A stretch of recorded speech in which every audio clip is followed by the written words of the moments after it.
Assalamualaikum warahmatullahi wabarakatuh. Bismillah, walhamdulillah, wassalatu wassalamu ala rasulillah wa ala alihi wa sahbihi wa mawalah, wa ba'd.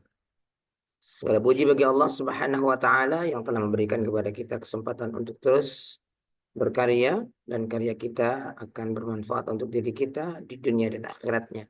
Salawat dan salam kepada baginda Rasulullah Muhammad sallallahu alaihi wasallam. Allahumma shalli ala sayyidina Muhammad wa ala alihi wa sahbihi ajma'in. Rekan-rekan mahasiswa yang berbahagia, pada pertemuan kali ini kita akan memulai mempelajari fikih muamalah maliyah.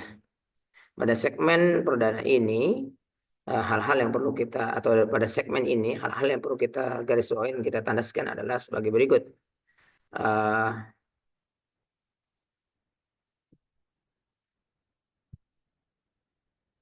Asas dan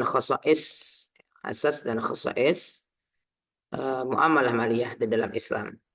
Ada tiga prinsip dasar, sebagai kekhasan, ciri khas dalam muamalah maliyah yang akan kita pelajari pada kesempatan siang hari ini. Yang pertama yaitu asas kesejarahan atau historical, ya. Atau secara histori, pendekatan histori, at-tarikhiyah. Islam disyariatkan kepada masyarakat yang memiliki peradaban ekonomi dan bisnis. Hal ini kita bisa pelajari dari sirah nabawiyah, atau sekurang-kurangnya diisyarahkan oleh Allah Subhanahu wa taala dalam Al-Qur'an surat Quraisy, li'ila fi Quraisy ila fi rihlatash shita'i was-sayf falyabudu rabb hadzal bait alladzi at'amahum min ju' wa amanahum min khauf. Rihlatash shita' dan rihlatash sayf adalah dua perjalanan yang di dalamnya adalah perjalanan perdagangan keluar dari Jazirah Arab, dari Mekah, yang pada waktu itu seorang Quraisy, jika tidak salah musim dingin, mereka melakukan perjalanan ke Yaman untuk melakukan perdagangan, sehingga mereka memiliki hubungan kesejarahan dengan peristiwa itu. Dan kalau musim panas mereka melakukan perjalanan ke arah Syam. Dan ini kita bisa menemukan dalam sirah nabawiyah Nabi Muhammad SAW di masa muda dan menjelang pernikahan beliau juga melakukan perjalanan bisnis, itu ya. Secara di Jazirah Arab pada saat Islam diwahyukan telah ada uruf. Uruf itu berarti semacam kebiasaan yang berlaku di pasar atau suq, yang dijadikan dasar dilakukannya jual beli atau al-bai'. Baik itu sifatnya muzara'ah, musyaqqah, mudarabah, salam, al-qarad. Ini adalah istilah-istilah dalam muamalah maliyah: ar-rahan, al-hibah, al-ariyah, al-ijarah, al-ju'alah, al-wadi'ah, al-hawalah, dan al-dhaman, serta asyirkah. Ini nanti akan kita pelajari secara mendetail pada pertemuan-pertemuan berikutnya, ya teman-teman. Sebagai dasar basic kita belajar fikih muamalah dan muamalah maliyah. Selanjutnya, ketentuan uruf tersebut kemudian mengandung maslahat. Ada yang mengandung maslahat yang diterima dan kemudian diakui sebagai ketentuan syariat, kemudian diisarahkan, disebutkan oleh Allah SWT dalam Al-Quran, atau dibayan atau diberikan keterangan oleh Nabi Muhammad SAW, atau baik dengan ucapan, perbuatan, atau takrir. Sedangkan ketentuan uruf yang mengandung doror, mengandung mudarat, dilarang dan atau diharamkan. Dan ketentuan yang mengandung doror dan maslahat secara bersamaan akan diseleksi oleh syariat dan diterima secara sah jika lolos seleksi. Jadi ada tiga ketentuan. Uruf, kebiasaan bangsa Arab dalam berbisnis, apabila sesuai dengan ketentuan syariat oleh Allah dan Rasulnya, maka dipakai dalam Islam. Sedangkan kalau yang mengandung doror, maka diharamkan. Tapi kalau di dalamnya ada maslahat dan ada doror, maka akan diseleksi. Dan Islam selalu mengedepankan maslahah, ya, maslahah. Kemudian prinsip yang tidak kalah pentingnya, atau dalam asas prinsip muamalah maliyah ada. Kalau tadi yang pertama adalah asas tarihiyah, ya, secara kesejahteraan. Yang kedua, kita dalam syariat Islam atau dalam prinsip muamalah maliyah ada sekurang-kurangnya 6 prinsip dasar dalam prinsip muamalah maliyah. Yang pertama adalah ar-ridha wa tibun nafas.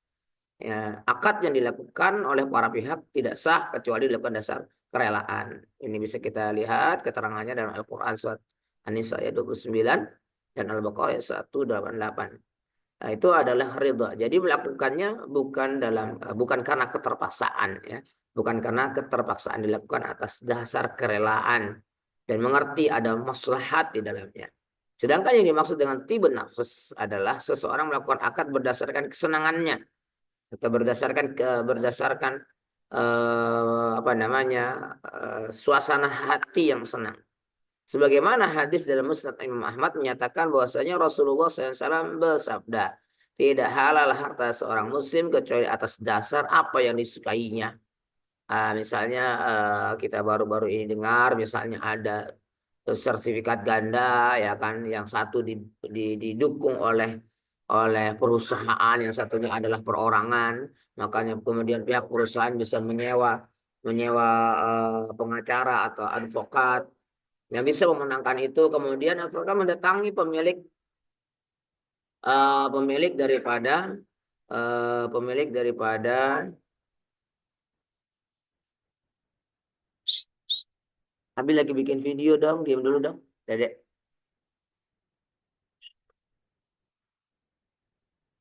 Hmm?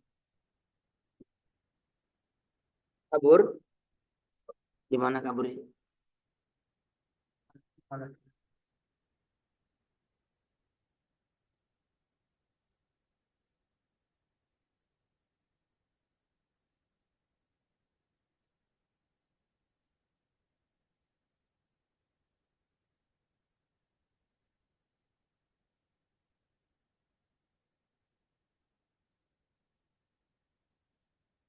Baik teman-teman, kita lanjutkan ya. Kita lanjutkan tadi sampai mana tadi? Ridha anafas ya, ridha dengan kesenangan hati. Tadi contoh, kemudian advokat mendatangi pemilik tanah yang sertifikatnya ganda dan menyampaikan semacam arahan, misalnya jika Anda tidak lebih baik karena sertifikatnya ganda, misalnya lebih baik Anda menjualnya daripada misalnya nanti dibawa ke pengadilan dan pengadilan bisa memenangkan pihak perusahaan, malah Anda nggak dapat apa-apa. Kemudian si petani atau si pemilik tanah menjual tanahnya, ya daripada nggak dapat duit sama sekali, hatinya sebenarnya tidak ingin menjualnya. Ini adalah proses jual beli yang tidak didasari pada keredoan dan kesenangan hati, dia terpaksa menjualnya. Prinsip yang kedua ialah al-wafa bil uqud, bahwasanya janji-janji dalam muamalah maliyah itu harus ditunaikan sebagaimana firman Allah Subhanahu wa taala, wa aufu bil uqud, dan tunaikanlah janji-janji di antara kalian, termasuk di dalamnya syarat-syarat. Nabi Muhammad SAW menyampaikan al muslimuna ala syurutihim, orang-orang Islam itu terikat dengan syarat-syarat yang disepakati di antara mereka. Kemudian juga di dalam prinsip muamalah maliyah itu yang ketiga ada an-nahyu anil gharar, larangan berbuat goror, yaitu dilarangnya goror dalam transaksi. Goror itu bahasa sederhananya adalah ketidakjelasan, ya, ketidakjelasan dalam transaksi. Nanti kita akan perdalam pada bahasan secara khusus ya. Kemudian yang keempat, an-nahyu anir riba, larangan riba dalam bertransaksi. Yaitu kita nanti juga kita akan pelajari apa itu riba secara bahasa, secara istilah dan lain sebagainya. Tapi ini prinsip awal. Kemudian an-nahyu anil maisir wal qimar, larangan di dalamnya adanya maisir dan qimar. Maisir dan qimar itu di dalamnya ada unsur gambling, ada unsur perjudian atau hal-hal yang menggunakan istilah di dalam perjudian dan maisir. Dan yang terakhir atau yang keenam ada al-man'u 'anil zulm. Al-man'u zulm, man'u zulm. Ya. Wa wujubul adal. Harus larangan berbuat zalim dan kewajiban melaksanakan transaksi dengan adil ya. Itu asas yang mendasar ya dalam keenam prinsip ini, menjadi prinsip-prinsip dalam syariah muamalah maliyah. Makanya teman-teman kalau berinteraksi dengan bank syariah, makanya selalu menggunakan pendekatan atau menggunakan istilah berdasarkan prinsip syariah. Nah, ini prinsip-prinsipnya, itu prinsipnya adalah keenam ini ya kan. Nah, selama keenam ini terpenuhi secara konkret, maka muamalah maliyah itu menjadi halal. Kalau tidak terpenuhi, maka menjadi tidak boleh, menjadi haram. Yang ketiga ada namanya prinsip asas al-aqidah wal akhlak. prinsip akidah dan akhlak. Bahwasanya dalam melakukan muamalah maliyah kita terhubung pada dua hal ini. Apa yang dimaksud dengan asas akidah dan apa yang dimaksud dengan asas akhlak? Yang pertama adalah akidah merupakan iman dan penerimaan terhadap ketentuan dari Allah Subhanahu wa taala yang melahirkan beberapa doktrin sebagai berikut, keyakinan sebagai berikut secara akidah. Yang pertama adalah al-istikhlaf. Istikhlaf artinya kita itu berperan sebagai peran pengganti. Manusia merupakan pengganti, ya, wakil Allah di muka bumi, ya. Wakil itu harus mengikuti ketentuan dari orang yang dari entitas atau dari zat yang wakil. Berarti kita harus mengikuti ketentuan dari Allah Subhanahu wa taala. Kita tunduk hanya kepada Allah sebagai hamba. Dan alam ditundukkan kepada manusia oleh Allah Subhanahu wa taala. Alam ini binatang, pepohonan, udara, air, api ditundukkan oleh Allah untuk manusia. Jadi seperti avatar ya, pengendali api, pengendali udara. Manusia lebih hebat daripada itu, mengendalikan semuanya. Bahkan manusia bisa dengan keserakahan mengkonsumsi semua yang ada di semesta ini, masya Allah. Nah, kita sifatnya istikhlaf atau kita itu khalifah ya kan, pengganti ya, atau wakil ya, perwakilan. Dampak dari teori ini adalah bahwasanya harta atau alam hakikatnya adalah milik Allah Subhanahu wa taala, bukan milik manusia. Dalam hal kepemilikan harta, kepemilikan manusia bersifat istikhlaf, yaitu posisinya sebagai wakil dari pemilik yang sesungguhnya, yaitu Allah Subhanahu wa taala. Artinya harta sebagai wakil kita harus mengedepankan aturan-aturan yang telah ditentukan oleh orang atau oleh Allah Subhanahu wa taala sebagai yang kita wakili dalam pengertian ini ya, dalam pengertian ini. Tapi Allah sebenarnya pada hakikatnya tidak membutuhkan kita sebagai wakil. Tapi dalam tasarruf, dalam menggunakan harta, ya kan kita wajib tunduk pada ketentuan dari Allah Subhanahu wa taala. Ketentuan yang mana? Yang tadi yang diringkas pada 6 prinsip dasar tadi. Kemudian, nah, karenanya harta wajib diusahakan secara halal, kasbul halal, ditransaksikan dan digunakan sesuai ketentuan syariah, yaitu pada hal-hal yang diperbolehkan atau yang dihalalkan. Ketentuan terkait halal dan haram, sah, batal, ya kan, taat, maksiat itu mengikat erat pada muamalah maliyah kita karena kita mengikatkan diri pada asas akidah.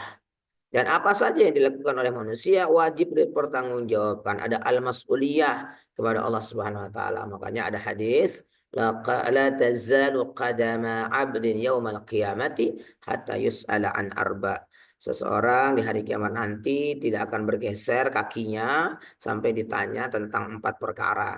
Dari 4 perkara itu salah satunya adalah an malihi, tentang hartanya, min ainak tasaba, dari mana diusahakan, wa fima anfaqah, dan bagaimana didaya gunakan, bagaimana kemudian digunakan, ya kan. Makanya harta mendapat 2 pertanyaan dibandingkan umur, ilmu, dan masa muda. Teman-teman yang berbahagia, prinsip yang kedua terkait dengan akidah akhlak adalah akhlak itu sendiri. Yang pertama tadi akidah, prinsipnya adalah istikhlaf, kemudian harus mengikuti apa namanya, mengikutin daripada, karena kita pengganti atau sebagai khalifah ya kan, mengikutin arahan, ketentuan, petunjuk yang telah ditentukan oleh Allah Subhanahu wa taala sebagai pencipta kita.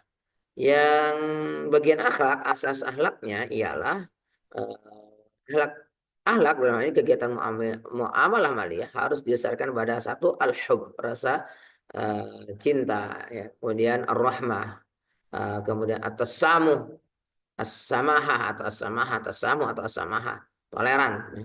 Ketika melakukan penawaran maka tawarlah dengan hal yang wajar ya kan, hal yang wajar. Ketika memberikan harga, pemberian harga juga harga yang wajar ya, yang wajar.